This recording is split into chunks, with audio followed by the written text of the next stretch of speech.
Hello students, today we're going to draw our Tim Burton self-portraits on mid-tone gray paper so we can highlight and shadow. First, begin with a nice big circle in the middle. I kind of rev up my hand and get a loose, light circle.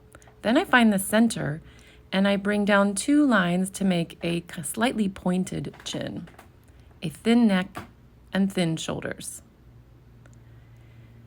Towards the lower half of the head, I make two large circle eyes.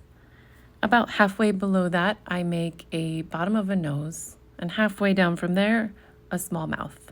That leaves us with a very small chin. You can look at some design ideas for your hair. Make sure that you bring it down on the forehead and up into the paper as well. Then we're going to take a black colored pencil and go over your features with a solid dark line. This line can be very dark and you can press your pencil with confidence. I'm just outlining all of the main features. Then I'm going to start thinking about where shadows are cast.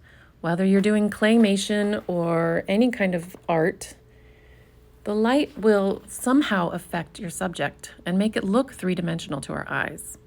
So the first thing I'm doing is a soft, dark shadow around each of these eyeballs. It's kind of as if you pushed a button into some Play-Doh.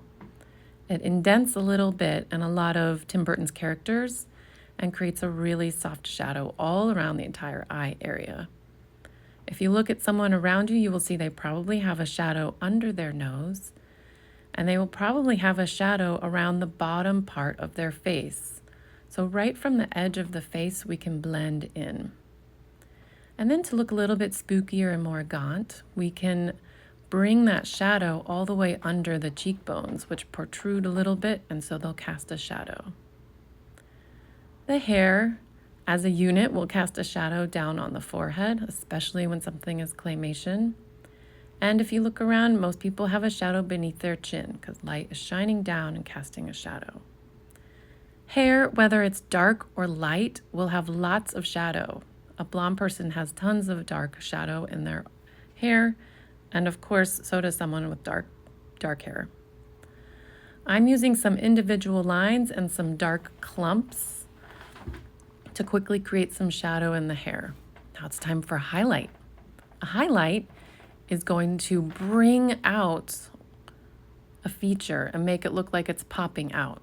So for my eyes, I'm focusing on making a very white eyeball with a very light center and then softly blending white to include all of the whites of these enormous eyes. I'm going to put some soft highlights right on top of the cheekbones. You will see people do that with highlighter for their makeup too. A lot of these highlight and shadow techniques are used in stage makeup and regular everyday makeup. And you'll see that it really sculpts a form. It sculpts a flat face into something three-dimensional.